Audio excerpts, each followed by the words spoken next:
السلام عليكم. في الفيديو ده هشرح لكم ازاي نقدر ننزل قاموس اوكسفورد اولد الاصدار العاشر، وازاي نقدر نعمل له اكستراكت وننزله على الجهاز. اول حاجة هنفتح جوجل كروم وهنكتب في سيرش هابي مود. هنفتح اول رابط يظهر لنا، هندوس تنزيل التطبيق. هتجيلنا الرسالة دي file might be harmful. الرسالة دي عادية خالص، فهندوس download anyway. هتظهر الرسالة دي، هندوس details. الملف اهو اللي احنا لسه منزلينه هندوس عليه. do you want to install this application؟ هنقول install. طبعا لو مش في مساحة الابليكيشن مش هيرضى ينزل. app installed هندوس open. allow happy mode to access your media. طبعا لازم نديله الاسم ده عشان يقدر يثبت التطبيق. هندوس allow.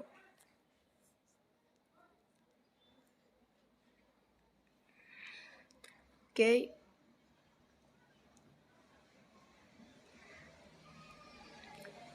هنفتح السيرش وهنكتب old OALD، مش هنكتب oxford، هنكتب old. هنعمل سيرش، هيظهر لنا قاموس اوكسفورد اللي هو الملف الاول ده، قاموس اوكسفورد الإصدار العاشر اللي هو احدث حاجة. تحت منه التاسع. احنا طبعا نقدر ننزل الاتنين، بس هننزل العاشر عشان هو الاحدث والافضل. هندوس عليه، بعدين هندوس داونلود.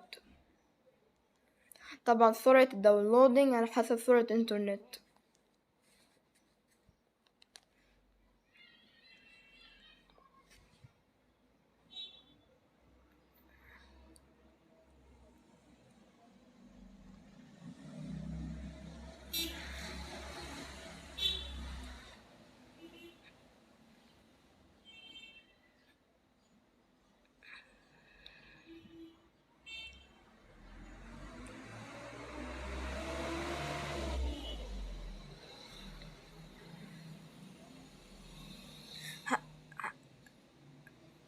بيقول لي for your security your phone is not allowed to install unknown apps from this source.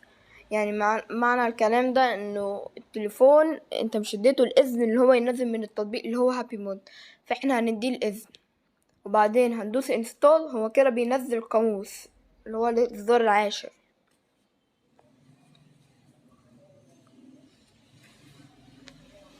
هندوس open، هيفتح القاموس. دلوقتي احنا عندنا خيارين، يا اما ننزل التعريفات ونشغله اوفلاين وده الافضل، او يا اما ننزله اونلاين. احنا ممكن ننزله اوفلاين، بس ده لو لازم يكون فيه مساحة على التليفون. لو كان مش فيه مساحة يبقى مش هينفع يشتغل. هننزله اونلاين يعني هيشتغل بالانترنت بس. احنا هنجرب الطريقتين. هنعمل اونلاين الاول، هنكتب كلمة زي كلمة environment وهنعمل search. هيظهر الصفحة دي، هندوس هنا وبعدين داونلود. هننزل التعريف الأول. التعريف الأول في الطريقتين لازم ينزل.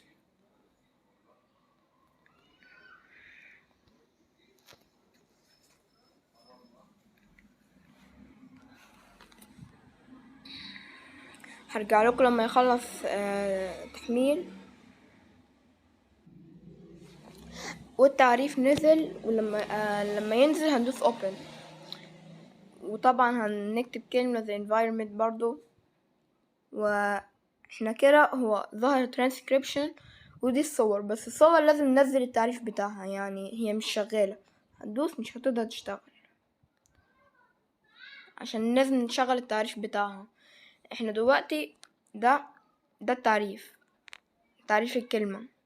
ده الترانسكريبشن. احنا لو عايزين ننطق الكلمة هندوس هنا. اوكي، environment كده نطقها. بس هو مش هينطقها لغير اونلاين. لو عايزين ننطقها اوفلاين يبقى هننزل التعريف زي ما احنا هنعمل دلوقتي.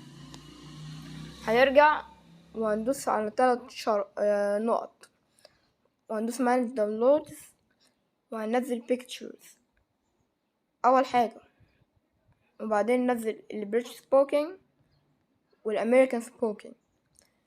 طبعا التعريفات دي ليها مساحة، لو مش عرفت انزل كله يبقى الاولى اللي هم اول 4 تعريفات، البريتش سبوكينج والامريكان سبوكينج والديكشنري والبيكتشرز. اما التانيين اللي هو word English spoken words ان هو يقرأ الجمل مش الكلمات، واللي بريتش spoken يعني يقرأ الجمل بالامريكان ويقرأ الجمل بالبريتش. دول عادي يعني لو المساحة مش كفت ممكن مش ننزله، مش هتفرق اوي.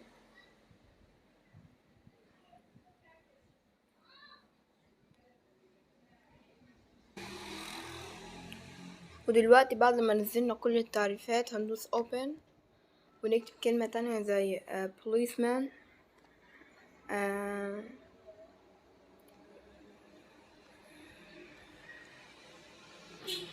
policeman policeman policeman.